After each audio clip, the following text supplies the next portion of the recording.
the Salt Lake City's Jordan River Water Trail Improvements Project. My name is Luke Allen. I am the Community Outreach, Events, and Marketing Manager for Salt Lake City Public Lands. Thank you to all the elected officials, city employees, members of the media, and other partners who are joining us today to celebrate the completion of this important project. We'll hear from 3 speakers this morning, and we'll go in the following order. First, Salt Lake City Mayor Erin Mendenhall. Second, Salt Lake City Council Member for District 1, James Rogers. And third, the Executive Director of the Jordan River Commission, Soren Simonson. After Soren's remarks, our 3 speakers and a handful of other city employees and project stakeholders will be embarking on an inaugural river float from here to the new 1800 North boat ramp. It'll take a few minutes to get everyone situated with paddles and life jackets, so during that time I'd encourage you to ask any questions to Tyler Murdoch, who's the project manager of this. And once everyone's ready to start the float, feel free to watch and get some great pictures and videos there starting their journey down the river. So that being said, we'll go ahead and hear from Mayor Erin Mendenhall.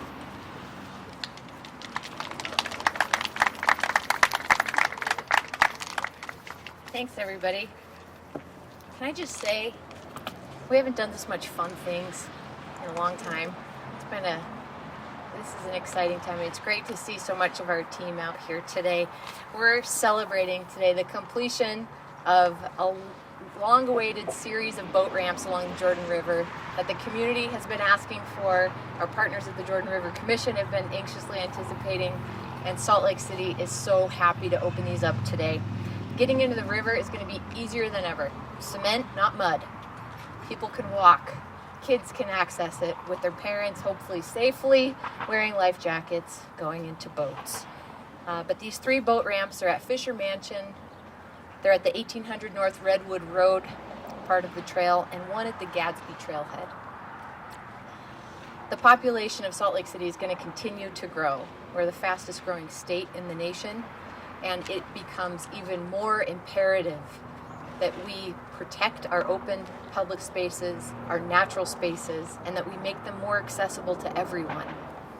We're currently embarking on a way to do this through our Reimagine Nature process. This was a public process of engagement to help us with our new public lands master plan, and that team has been hard at work for many months asking the community to engage with us about what do you want to see in your public spaces, in your open spaces, how do you want to engage, and really importantly, how do we get more of our communities to connect with nature than they currently do today?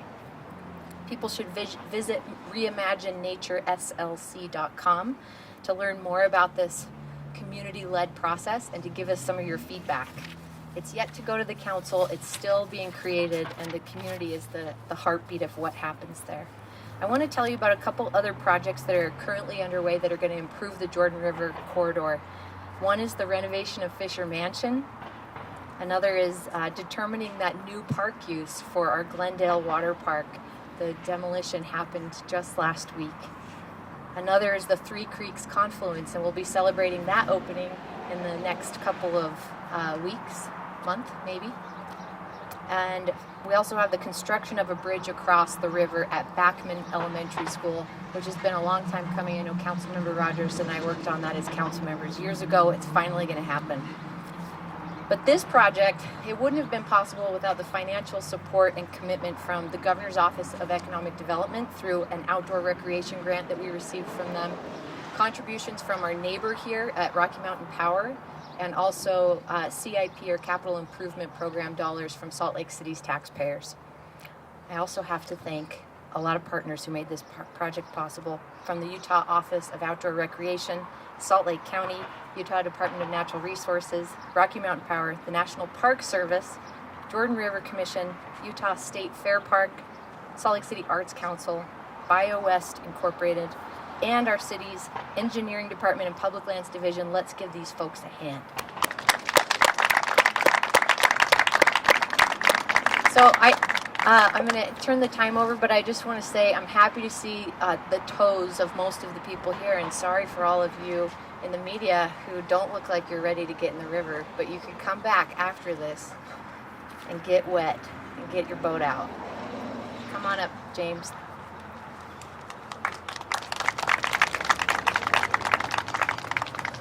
I like to be short and sweet, so hopefully that's what this is. 30 years ago, there was a ginger-headed, freckle-faced kid who had his first experience on the Jordan River Trail, which will be much different than it is today. As a Boy Scout, I got my canoeing merit badge on this river with about 12 other people, and it was scary. But I am super excited for this. When I ran for office 8 years ago, I always boasted about, you can stay on the Jordan River Trail, start at the regional athletic complex, watch a soccer game, stay on that same trail, go play golf at the Rose Park Golf Course. You can stay on that same trail and go play disc golf at the Roots disc golf course. You can stay on that trail, go to the Day Riverside Library, stay on the trail, go to the Northwest Rec Center, stay on the trail, end up here at the fairgrounds, and then enter in the river and go back. I mean, how cool is that? No other district in the city has that type of recreational outlet. So I'm super excited for this, but also as we look at what's been able to transpire in the last 8 years is collaboration, and that's collaboration with Rocky Mountain Power, our future public market with Larry here from the fairgrounds. Thanks for being here and making that happen. Everything is happening, and it's happening at a fast pace. I'm grateful for all of this great opportunity and money that's being funded to the west side that needed to be done. And I'm excited to get on the river, so let's just make it short and sweet and get out on it.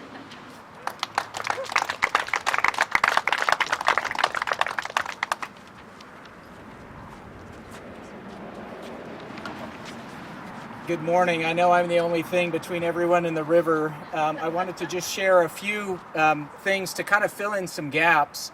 My name is Soren Simonson. I'm the executive director of the Jordan River Commission.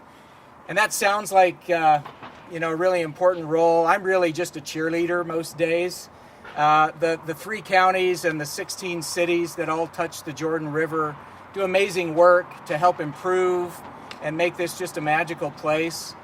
And we're really here to support and bring them together so that we're all building on a common vision. People have been coming to the Jordan River for thousands of years, and I wanted to just briefly acknowledge the indigenous peoples and cultures that have made their home around the Jordan River for 3,000 or 4,000 years. We don't see much evidence of that today, but we know that there's incredible stewardship that's been happening here for many, many generations. And it's exciting to be a part of a community today that's working to extend that stewardship into the future. I first brought my children to the Jordan River probably 15 or 16 years ago when they were just toddlers. As Mayor Mendenhall mentioned, it was not easy to get to the river in those days, and we had to scramble down muddy banks and make our way through Phragmites to get there.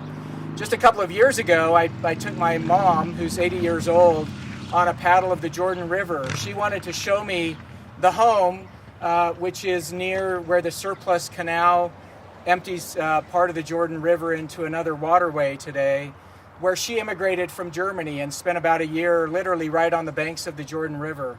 And she had all kinds of stories to tell me, and what a magical experience that was to paddle her in a canoe in a place that she hadn't been to for generations. The Jordan River is a partnership, and in addition to the great work that Salt Lake City is doing with these new boat ramps and infrastructure in partnership with many partners that Mayor Mendenhall mentioned, I want to just talk a little bit about a couple of the other partnerships that are going on along the river. First of all, I want to acknowledge that Salt Lake County, in addition to these 3 boat launches that we're celebrating today, is working to develop another dozen, all up and down the river corridor. Salt Lake City has been a leader on many things, and so it's not unusual that we see the first boat launches opening here in the lower Jordan River in Salt Lake City, added to one in North Salt Lake that was completed about 5 years ago. But over the course of the next year, we will have about a dozen new access ramps and portages that will be constructed that will make not only Salt Lake Valley, but clear into Saratoga Springs and Utah County much more accessible than it is today. We hope that people will come back often and explore this new way to experience the Jordan River. If you've been on the trail, which is amazing, it was just 3 years ago next week that we were on the top of the bridge that's just beyond the treetops here, celebrating the completion of the 45-mile Jordan River Parkway Trail, and this last segment that connected trails all the way from Ogden to Provo. We turned our attention from that remarkable accomplishment to the water trail, and it's great to see the progress that we've made the funding partners that have really come to bring so many resources, and just a spirit of cooperation and enthusiasm that's extending the water trail along the entire Jordan River Parkway.